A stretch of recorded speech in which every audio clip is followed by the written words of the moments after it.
you've got one other article, Robot Dog Sex Scandal Can't Derail DHS Career of deep state heir. And what's here? What's going on here? Okay, go down to the video. We're gonna go down to this video right here. Oh, right click here on that. Alan sleeps on taxpayer time. This is our buddy. This is what this man does in his home office when he works remotely on taxpayer time. These are videos of him in the office. He sleeps. We're paying this man to sleep. He's a DHS employee. Play this one. This one's even funnier. This is the guy. He spends hours at a time in the bathroom. Jay? Yeah. I've been texting you. I have my phone is right there. I haven't been doing anything. I haven't been using my phone. I'll get up. You've been in here for over 2 hours. Oh, I didn't even know that. Yeah, but this happens a lot. Okay, I'll get up. Honey, I've been in the bathtub in like a month. Yeah, but it's Thanksgiving. We're leaving tomorrow.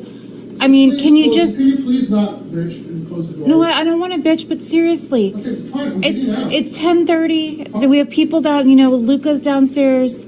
It's just strange. Andrew can't come play in his room because you're in his bathtub asleep. Just come on. Come on. Please. He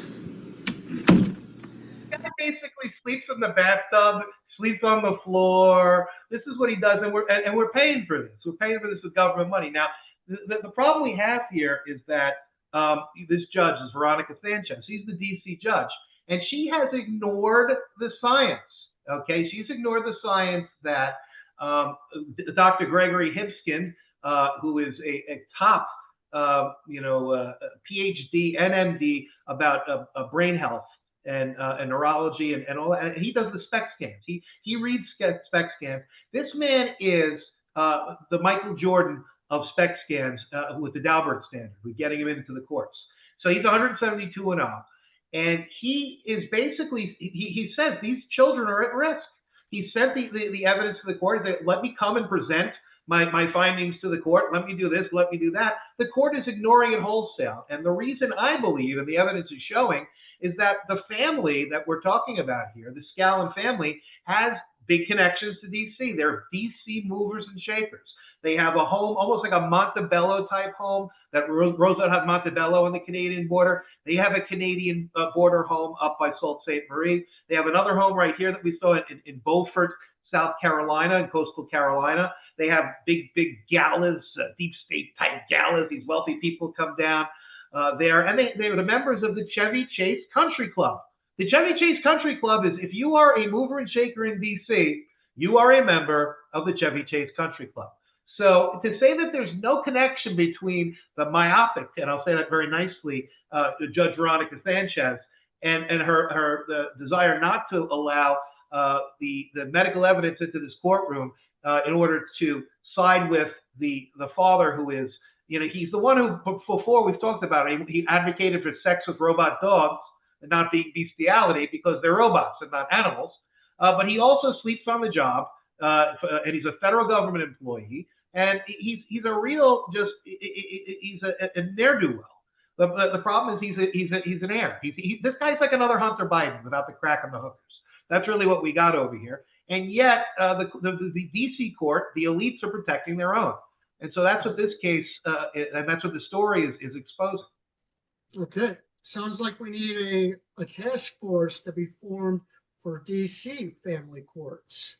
I think so. The guy's a lacrosse coach at Gonzaga High School, which is a top high school there too, and that's where a lot of the kids of the So what, he works for DHS and he's a lacrosse coach?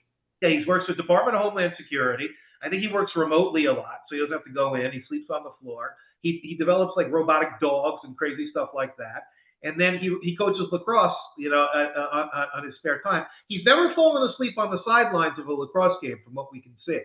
But he has fallen asleep, on the payroll. And this is the kid we. And so last week we played an audio recording of a girl begging her mom not to go to a reunification camp, and that was in this case. That's right? This case. That is this case.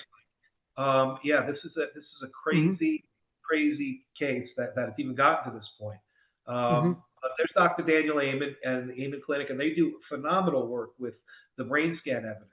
And it's really become the gold standard in personal injury, in a civil rights claim. If you have a civil rights claim that somebody choked out a prisoner or somebody that was arrested, a cop choked them out, right? They lost consciousness, everything else.